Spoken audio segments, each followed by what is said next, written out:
This is Optimal Health Daily, episode 766. Why? What's your excuse? Isn't that helpful? Part 1 by Deen of JCD and I'm Dr. Neil. Hey there, happy Monday and welcome back to Optimal Health Daily, where I read to you from some of the best health and fitness blogs for free, with permission from the websites, of course. It's just like an audiobook, but from a bunch of different authors. And then on Fridays, I answer your questions right here on the show. Now, before we get to it, thank you to the citizenry. Their name is a reflection of all the individual artisans, designers, and dreamers who come together to craft the brand's collections one piece at a time. And this is decor with a social impact. The citizenry donates 10% of proceeds directly back into artisan communities around the globe. I'll tell you about the lumbar pillow I got after the article today. For a $50 gift voucher towards your first purchase of $200 or more, go to citizenrypodcast.com and enter OHD. That's CITIZENRY podcast.com and code OHD for a $50 gift toward your first purchase of $200 or more. Now, today I have a bit of a longer post. So as usual, I'll read the first half today and then finish the rest tomorrow. So with that, let's get right to it and start optimizing your life. Why? What's your excuse? Isn't that helpful? Part 1 by JCD of JCDFitness.com. I'm sure you've read it over and over again. You've seen the before and after pictures of people who have lost 20 pounds in 8 weeks. And right above those photos, you'll see a nice caption of, "So, what's your excuse?" which is meant to inspire and urge you to action, but it doesn't typically do this for most people.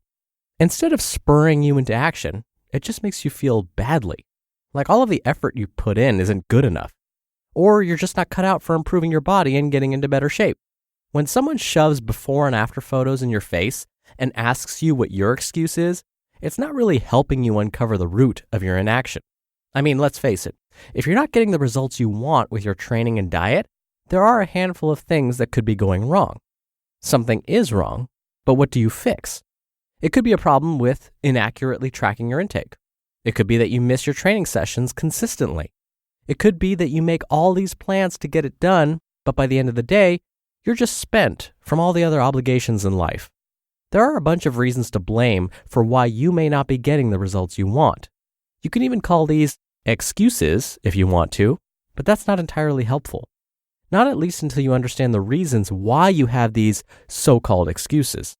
For instance, if you ran me through all the reasons why you couldn't do something and I told you to just do the work, would you be able to do it? Probably not. Telling you to just do the work or asking what your excuses are in a condescending manner does nothing for getting you to actually make the changes you want. It's lazy, but easy, for someone to simply say, do the work, and nothing else. But that happens every single day. Can't gain weight? Oh, just eat more. Not losing fat? Just eat less than you burn. Not getting stronger? Just keep lifting. You're probably not working hard enough. You probably get the point. Most of these mantras like, just do it, sorry Nike, and what's your excuse are shallow ideas that don't ask you to dig deeper and make some sense of why things are not happening the way you want them to. They fail to help you understand yourself on a level that allows you to make the changes necessary to be where you want to be. So here are 2 ideas. 1, the voices in your head are real and they're not always helpful. And 2, you probably don't need any more willpower or motivation, and I bet you're not inherently lazy. The voices in your head can be harsh. The amount of visual and auditory stimuli we receive every single day is staggering. Ideas are given to us through our conversations with others, what we read, what we listen to, be it the news or podcasts. We see ads on the street, in the subway, on TV, in this here internet, on our phones, in the games we play. It's everywhere. Not only do we get all of this influence from the outside world, we also talk to ourselves. And those external messages affect the things we say to ourselves.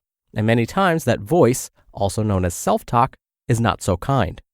For whatever reason, that tiny voice will often tell us we need to be more muscular, less fat, taller, prettier or more handsome, skinnier, stronger in the gym, blah, blah, blah.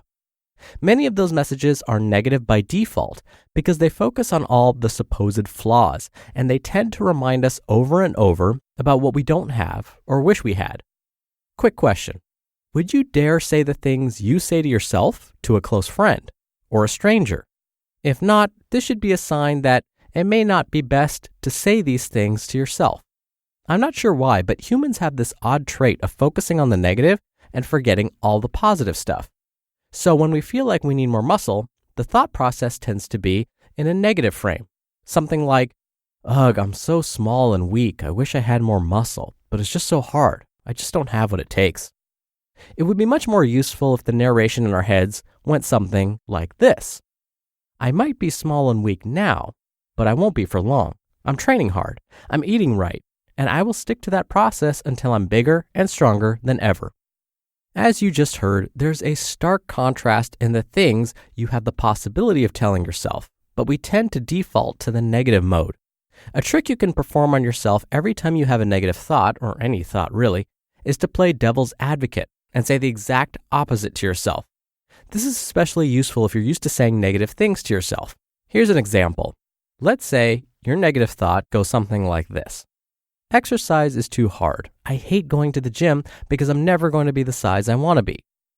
Now, flip that to the following positive thought. Exercise is challenging, but I'm getting better. I like going to the gym once I get started with the training, and I feel great afterward. I know I'll reach my goal weight soon. Okay, I know this is simplistic, and if it feels odd the first time, that's normal. I'm using this as an example to show you that you're capable of thinking something completely different than your default. And with practice, you could begin telling yourself things that are much more pleasant and gratifying. And when you learn to observe the negative self-talk and change it on the spot, you'll begin to see that your actions will probably change as a result. To be continued. You just listened to part 1 of the post titled, Why What's Your Excuse Isn't That Helpful? By JC Deen of JCDFitness.com. And thank you to the citizenry. For a $50 gift voucher towards your first purchase of $200 or more, go to citizenrypodcast.com and enter OHD. Experience the difference. The citizenry travels around the world, partnering with master artisans to create exclusive collections sold direct to you online without the middleman markup. And this is decor with a social impact. Every dollar you spend supports fair wages, safe working environments, and is a direct investment into artisan entrepreneurs. I got their iconic lumbar pillow that put the citizenry on the map. It's hand-dyed with all natural dyes, like native plant extracts, no chemicals, and a single pillow takes a weaving cooperative 3 days to make, all made start to finish in a fair trade environment. I have it on the couch. Friends and family love it. You could instantly step up the game of your couch or bed. Check it out. Come by citizenrypodcast.com and enter OHD. That's CITIZENRY